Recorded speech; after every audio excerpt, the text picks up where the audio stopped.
Corporal Mark Galaznik, United States Marine Corps, Iraq. Mark is one of the 17 Marines that I interviewed at Camp Pendleton, California in April of 2007. It's been over 16 years ago. I was invited by General Zillmer at the time, and his story is on my channel here. But Mark was a young Marine, 25 years old at the time. He's now 41. It's been 16 years. And he tells a great story, another perspective of Iraq. Like I said, I'm starting to share some of these stories. I've had them in my archives for years. It's time we start listening to them, and the rawness of these stories coming off the battlefield as compared to all the veterans I've interviewed that had 40, 50, 60 years been removed from the war. And Mark tells a great story. He's with the Alpha Company, 1st Battalion, 1st Marine Division, which was from Camp Pendleton. I've been there a couple times. And just a great man, just a great young man, and hopefully he's doing well today. And I'm happy to share this. He's an 0311, that's at MOS, 0311, which is a rifleman, like most of these Marines are. They're all riflemen. They're trained in combat. But Mark tells a good perspective of Iraq. And I want to thank Daniel Stos again. Daniel, thank you for sponsoring Mark's story, making it possible for many to hear and listen and to learn more about Operation Iraqi Freedom in Iraq and a more recent history. As a student of war as I am, it's amazing the comparisons from World War II, Korea, Vietnam, even the Gulf War, Iraq, Afghanistan, and all the different conflicts we've had. So Daniel, thank you, really. Thank you for making it possible, like I said. And I want to thank Daniel for serving our country. He served as a United States Marine in 2007, and just thank you, sir. Thank you for your service. It's not forgotten, and we appreciate you sponsoring these stories, making it possible, like I said, for others to learn about Iraq and what happened there. So God bless you, Daniel. Folks, if you'd like to sponsor one of these stories like Daniel has, just get a hold of me. There's information in the video description on my website, larrycapeto.com. You can click on the link that says Sponsor a Vet, or you can help donate to my work through the comments section of this video. Okay, folks, thanks for sharing these stories. I want to remind you that Voices of History Radio is on the air, and Daniel supporting this story is going to allow me to share it on Voices of History Radio too. KVOH, Grand Junction, Colorado, 24 hours a day. It's been listened to almost 20 countries so far in the world. I'm just excited. I just looked at the statistics the other day.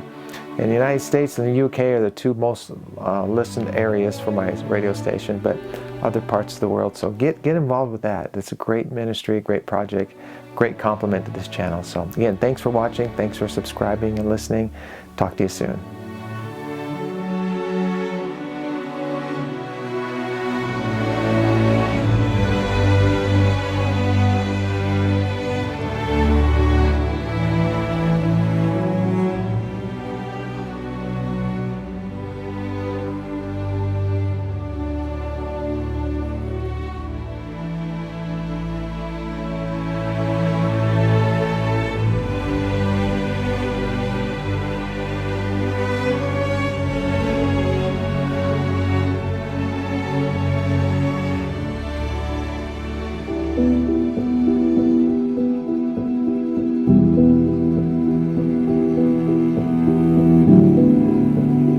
What was your motivation to join up with the Marines?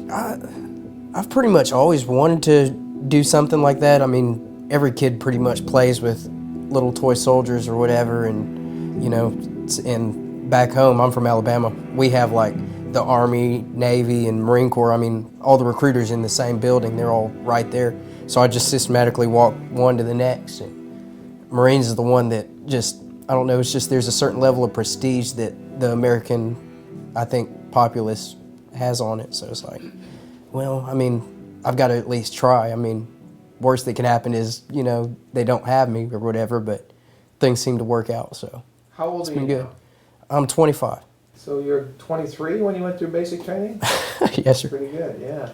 Do you remember where you were September 11th, 2001 when the World Trade Centers were hit? Yes, sir, absolutely. I was getting ready to go into work, taught martial arts to kids and adults, and was just sitting with my friend, roommates, whatever, and woke up, just walked into the living room, and he was just sitting there, just blank face, looking at the TV. He was like, oh, what's he looking at, you know? Just look at him, and day went from there. You think that had anything to do with why you joined the Marine Corps too, you think, or not?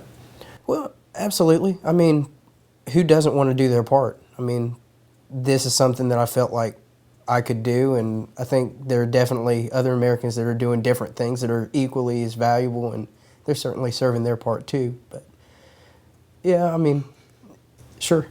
Where did you go to basic training? Paris Island. Do you remember your first day at boot camp? Oh, yes, sir. What do you remember about it? I remember it was more like 2 days turned into one. There wasn't any sleep. I remember there was this written postcard that it's the one time you get to talk to your folks, and it's this written postcard that's like maybe 2 sentences long, and you have to stand there straight-faced while you have drill instructors that are right next to you ready to just give you a hard time, just make it kind of challenging and intimidate you a little bit. And I remember reading that, and then they were like, all right, hang up. It's like, hang up the phone real fast, and just being moved around real quickly. Of course, even though it was real hectic, I remember getting your uniform and everything and just feeling that sense of pride, like, man, I'm one step closer. I mean, that's pretty cool.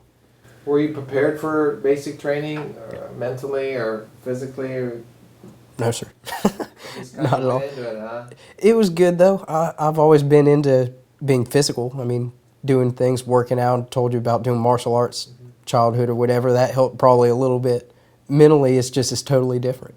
So I missed out on that one, but they bring you up to speed pretty quick and let you know where you need to be and whatever. What was the hardest part of basic training for you? Or was there a hard part for you? Everything was hard, I have to say. The physical wasn't the hardest thing. It was the being away from family, just for that period of time, I guess. And I mean, you know that they're the authority, and there's no asking questions, trying to understand things. It's their way or it's their way. And that was kind of a challenge at first. What did you enjoy it most about basic training? The physical.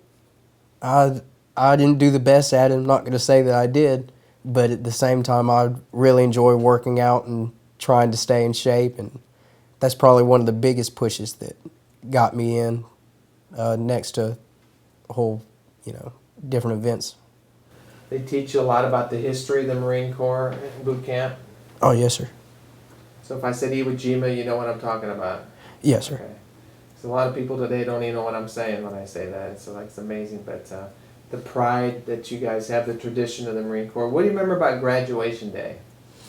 Graduation day was, the best thing was you finally get to see your parents again. So that was cool. And it was neat to go and just see the look on my parents' faces when they were like, wow, you truly accomplished something great here. And I think it's certainly the first time I can remember my dad actually saying the words, Mark, I'm proud of you. And I mean, he said, good things about me all my life and encouraged me. But that one moment hearing it that time was truly something special. They're pretty supportive of your decision to be the Marine. Oh, yes, sir. They actually encouraged me from the beginning. It was like, oh, you ought to do this. I was like, oh, really? Why should I? But they kind of helped talk me into it. Why did you wait several years after high school to join? Was it something you just really had to think about, or you weren't ready for it, you think? I had a real good job at the time and thought I was going to take it to different places or whatever, and things just didn't work out with it. And that was kind of unexpected. So from that point it was like, well, I had to make a decision. And that was a good time to do it because I still don't think I was ready for college yet. So. What's your MOS? I'm in 0311, just infantry. Just? Man, you're it, bud. Well, This is good. Tell me, you've been over to Iraq, one time? yes, sir. You got back recently? August of last year. And tell me the unit you're with again? I'm with Alpha Company. 1st Battalion? 1st Battalion, 1st Marines, yes, sir. Is that the 1st Marine Division or the 1st Marine Regiment? Division. Okay. So that's what's based here at Camp Pendleton. Yes, sir. A lot of history in that. Yes, sir. Yeah. You ever hear of the Chosen Reservoir? Yes, sir. Yeah. When I talk to those guys, I get frostbite just talking to them how cold it was. I'm sure, sir. Yeah. Over in Iraq, when you got there, was the country what you thought it would be based on maybe what you heard or were trained for, or was there? What do you remember about the first time going in country? What you experienced, the heat, just being there? Like, I guess when I first got there, first thing I was thinking was like, wow, I'm in a new country. I mean, it's just kind of neat getting to visit and go other places, that was definitely another reason I joined. So it was nice just getting to see a different part of the country, and the culture, and just the people. It's kind of neat. So how soon after you're in country are you assigned to your tasks? I mean, right away, or is there more training over there? Or are you out in the field the next day? It was real quick. I don't remember exactly how fast it happened, but it was definitely within a couple of weeks, certainly no more than a month, I'd imagine. It's how fast we started going out and patrolling and mixing in with a platoon that was getting ready. They had done their time. So they're getting ready to leave, and they were kind of schooling us up on the area. And then from there, we'd go out. You know, for the last 4 years, I've talked to World War II veterans who were in Korea and Vietnam, so we're talking 40, 50, 60 years ago. And most of the people I've talked to have been in combat. And then I look at today's situation, and part of my reason to be here is just to kind of get a better feel for, you know, the combat over there. But you showed me a picture, and now that's not an M16. What'd you say that was now? It's a SAW, squad automatic weapon. Okay. So is that the basic weapon that you had in the field? That's the one that I was assigned to. Okay. Most of them carry M16s, though. Is that like a higher powered rifle? Is that what that is? Mine's a machine gun, so okay. yes, sir. Okay. It fully automatic. It's a fun weapon. Okay. So I'm very ignorant when it comes to stuff like this. So that's Yes, sir. It's when all I right. see that. But so can you just take me out on a day over there in Iraq? You mentioned going out with a platoon or just being out in the field, and what type of missions or objectives did you guys have? One of the biggest things that they had us doing was census ops, just trying to get a feel of the people and knowing who lived where and whatever. So just in case, you know, something was bad, we'd kind of have an idea of who was where and able to talk to them. But the fun thing was, I mean, everyone has kids, everyone lives pretty much with their families and clans or whatever, so you could just be right there and just talking to the people is really cool. We'd go out and talk to them. Of course, it's real hot. They'd have us carry 6, 7 bottles of water on us, and by the time we were done, we'd have them all drunk. So it was a good time. So you intermixed with the people, the Iraqi people over there? Oh, yes, sir. You know, in villages, you're walking down roads into villages? Yes, sir. And you're on foot, or are you in Humvees, or how are you guys being transported? Most of the time we used our feet. We'd usually have the vehicles or whatever, they'd go to a certain point and drop us off, and then we'd go out and just kind of walk from there.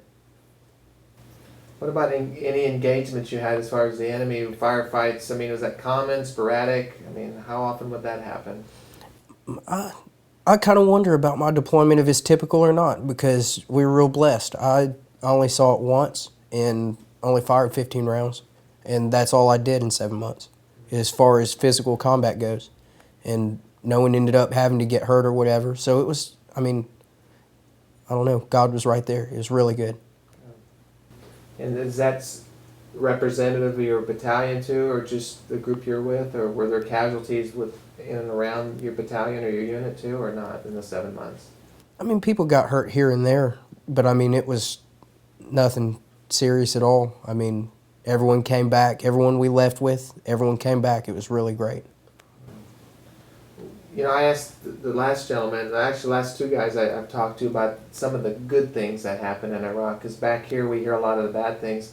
Obviously, what's your take on that? Are there good things happening over there? I'm sure there are. I mean, as far as why we're there and what we're doing. As far as why we're there and what we're doing, great things are happening. I mean, we're building different facilities for the people, like real nice facilities. I mean, they have air conditioning, they have good water, they have good appliances, these kind of things. That's nice, especially when you're dealing with kids. I mean, they're going to remember those little things, I mean, right from the beginning. I mean, they could grow up, if they grew up without good water, I mean, you can just imagine how that would feel versus somebody coming in and fixing something like that. I mean, that changes lives completely, even though I mean, from an American standpoint, it might seem like everybody has good, clean water and that's an easy thing to come by, but not there. But I think the biggest great thing that's happening over there is within the military itself. I mean, you go there, you look at the young men turning into true men. Like, even though I came in and I was 24 over there, I'd hardly call myself a man until I came back. Now I feel like I have the confidence and whatever. And I feel like I could say, yeah, I'm a man now. But the camaraderie of just the people, you just grow so close to everybody that's there, instead of here sometimes where people pick at each other and peer pressure and just little things that go on here. That all ends when you get in country. Everyone's your best friend, and you grow real close and you grow bonds that just you're going to carry with you forever. And that's probably, for me, the best thing. Well, what caused you to grow up? You mentioned you came back as a man. What happened over there that caused that? Just the nature of being with everyone. I mean, it is work. I mean, I didn't use my weapon but that one time, but at the same time, you're still foot mobile the whole time. It's very hot, so a lot of work. The weapons weigh different amounts. So, I mean, depending on what you carry, it depends on how hard it gets. And so all of those things add up into it. Plus, you're away from your family completely, so it's you having to take care of yourself, you and your unit. It's not your parents. You can't call them for help. You can't call anyone else. You have to truly rely on the people right around you. And that's a good thing, I think. Who are we fighting over there? I know that sounds stupid, but who's our enemy? Who, like, in World War II, we fought the Germans, Japanese. Korea, we fought the the North Koreans, the Chinese. In Vietnam, we were fighting the North Vietnamese, the Viet Cong. Who are we fighting in Iraq? That's kind of a tough question. I mean, it's hard to physically see somebody as far as an enemy. I mean, everyone certainly, they appear to be real nice and friendly up front to you, and that's good and well. And I think the majority probably is real friendly. I think it's very few that, like, just downright doesn't like Americans or the military or whatever. Granted, there are the few that you can straight see who do take shots or whatever, and then you see them, and then that's obviously an enemy. But as far as that goes, I mean, you don't see it too much, I think. It makes it difficult, doesn't it? I mean, the uncertainty, the not knowing who's the bad guy. I mean, and then, back here in the States, a lot what we hear is, the roadside bombs, the IEDs and all these things is, I guess somebody's setting these things and then they're hiding. I don't know what they're doing. But were you trying to find these people, or? We most definitely tried to find those people. But I've always said that it's probably more dangerous in America than over there. I mean, you've got people here. I mean, think about California traffic for one. That's dangerous. How many people die on that each year? I don't know the numbers, but that's probably pretty rough. I mean, it's just different things. I mean, the school shooting would be another example. That's tragic and came out of the blue. No one saw it coming. And these things just kind of happen. So it's hard to say what's more dangerous. It's good to hear you say that, because I've thought the same things, And I think the news media makes a big deal. I mean, any life lost is a big deal, but yes, sir. As far as portraying it as a negative, bad thing versus what's really happening, and then comparing that to 40 or 50,000 people being killed in car wrecks, it's like we should have to launch a major campaign to stop that. But anyways, that gets into a lot of politics, which we're not going to talk about. But thank you. Okay, so. Now, you said you lost very few people, that you probably were blessed, huh? I mean, yes, sir. That's amazing to hear that. How about anybody that you just knew as a friend or anybody from basic training? Have you lost any friends in this war over there? There's a couple. A couple of guys, yeah. But you weren't with them, though? No, sir. Okay, yeah. What would your thoughts be along the lines of freedom and what we're protecting in our country? What does freedom mean to you?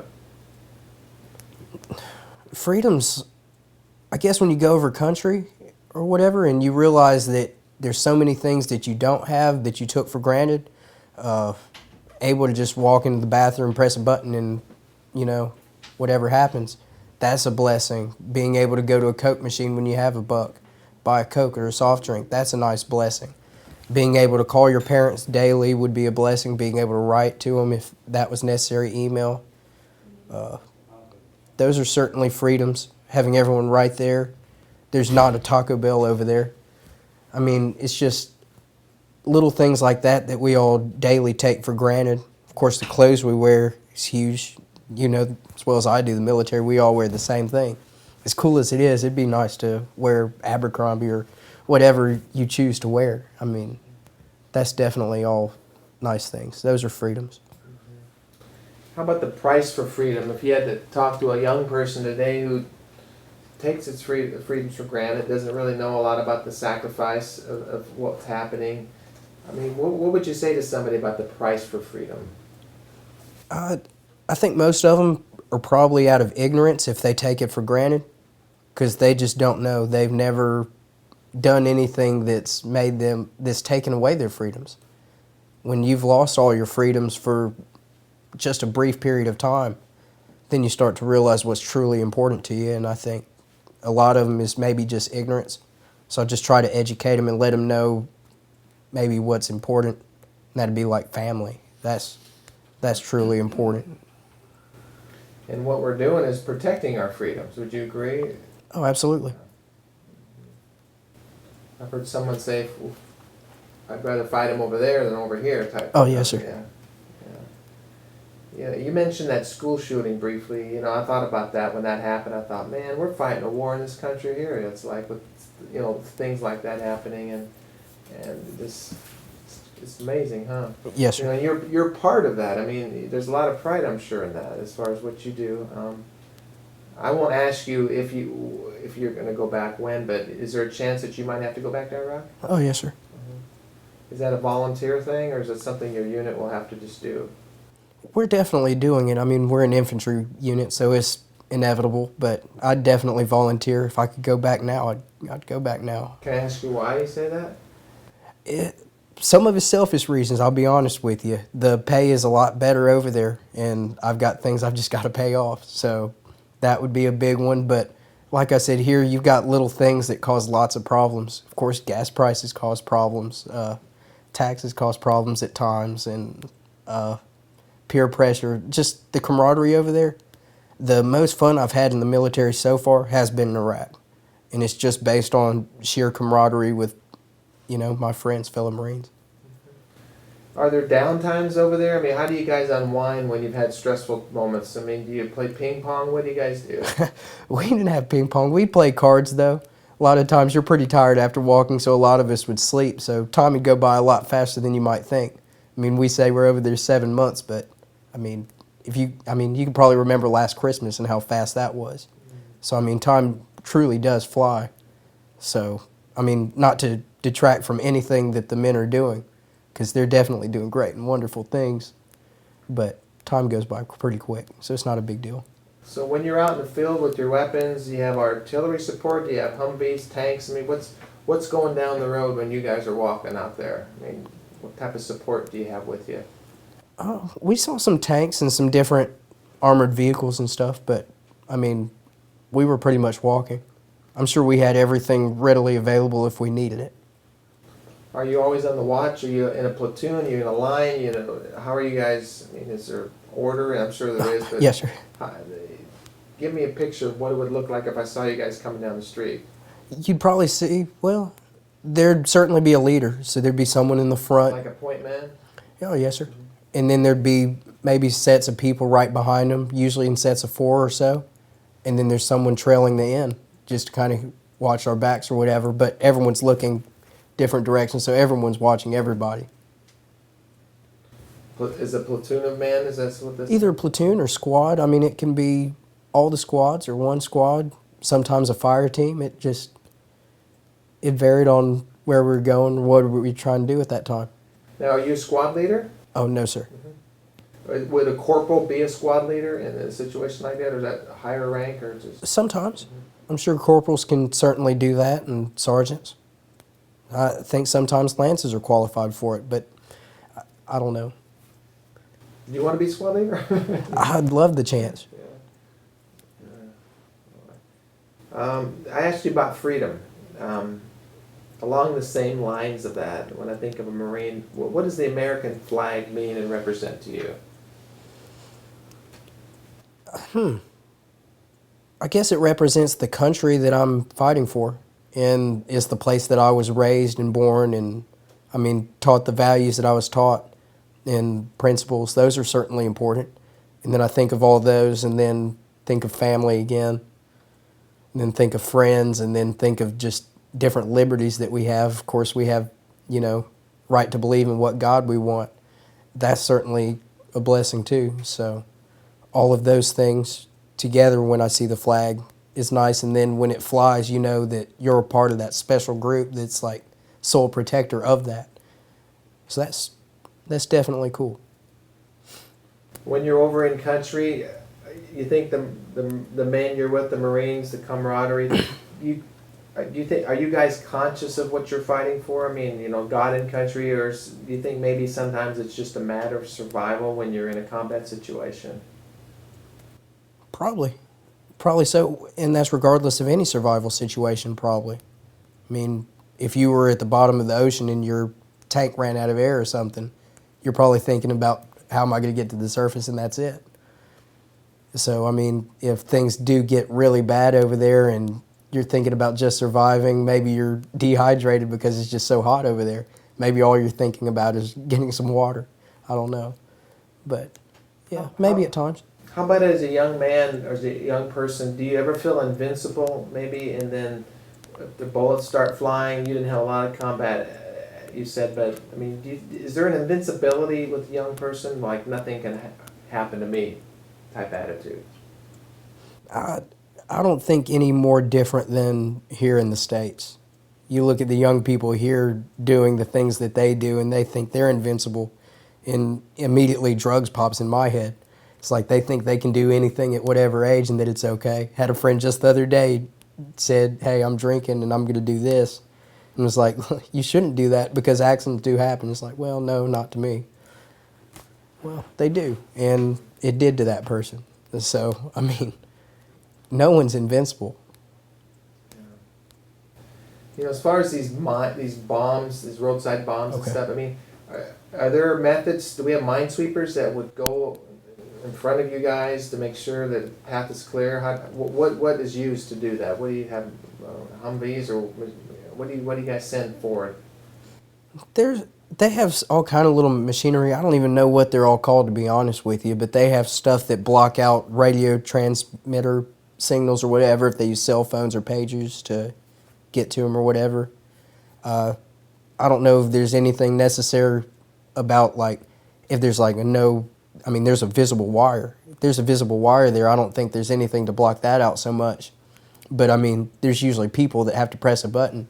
So, I mean, you can look for people. So that's definitely nice. But I don't know as far as that goes. I'm sure they're constantly always working on stuff, so just not seen it just yet.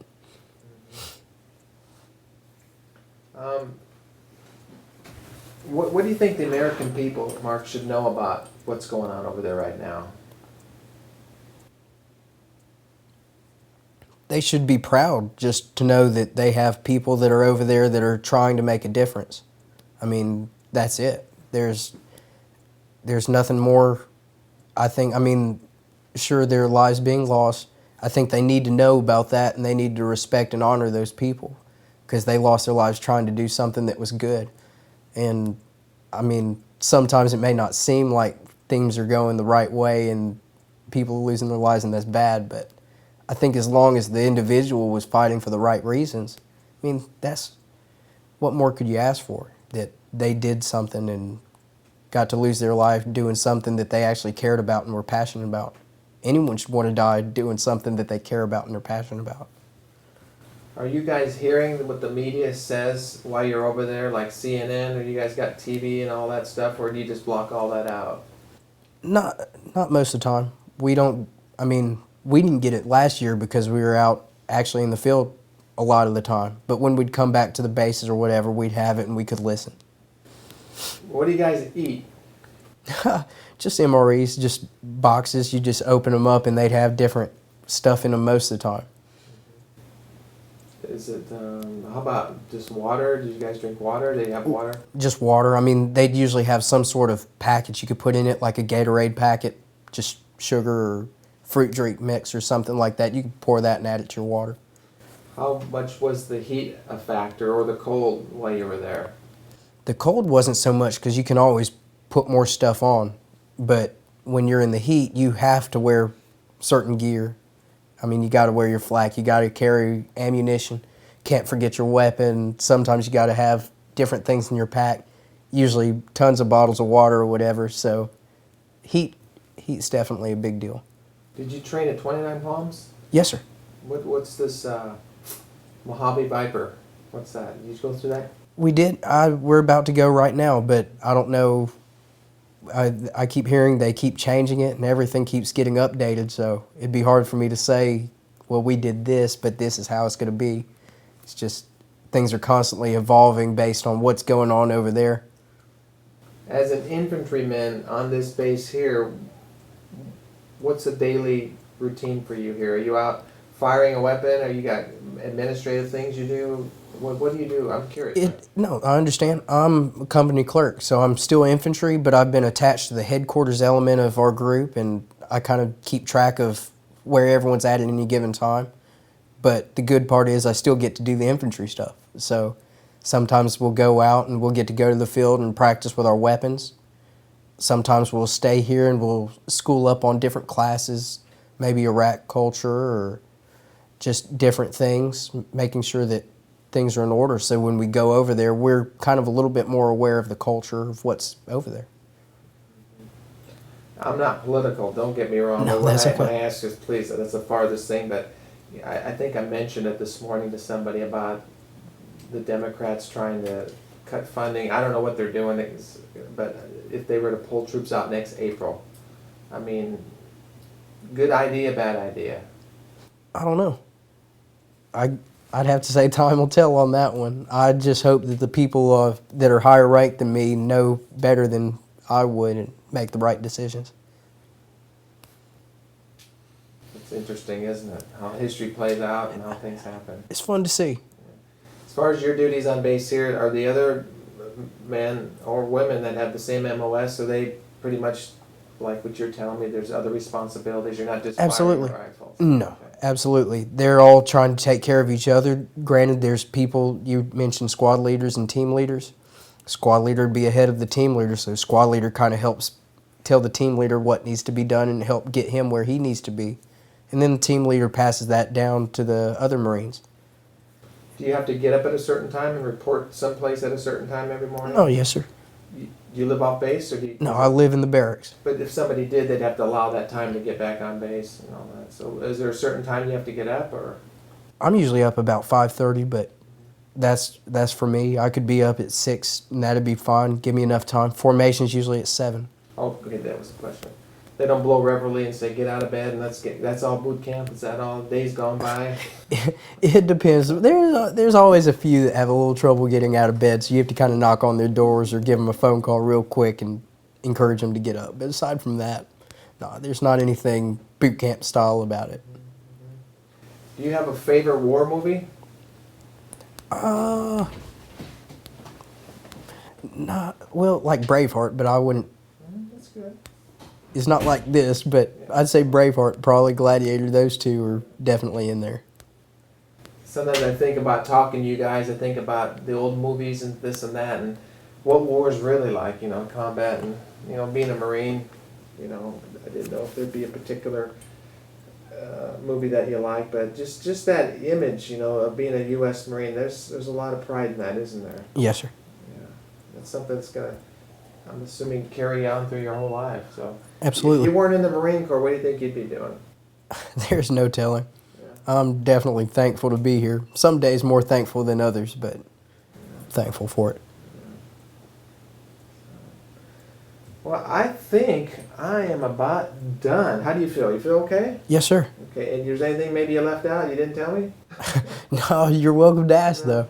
No, yeah, I'll be honest. I am intrigued with combat and what you, as a young man, have gone through. It didn't sound like it was really extreme, which is good for you. It was a blessing, like you said. Absolutely. But then your eagerness to go back over there, realizing you're risking your life. I mean, do you ever worry about dying or being wounded or anything like that? I worry about it for my family. I think I'd be missed. So, I mean, for them, I worry about it. But I'm thankful that I know where I'm going when I'm gone.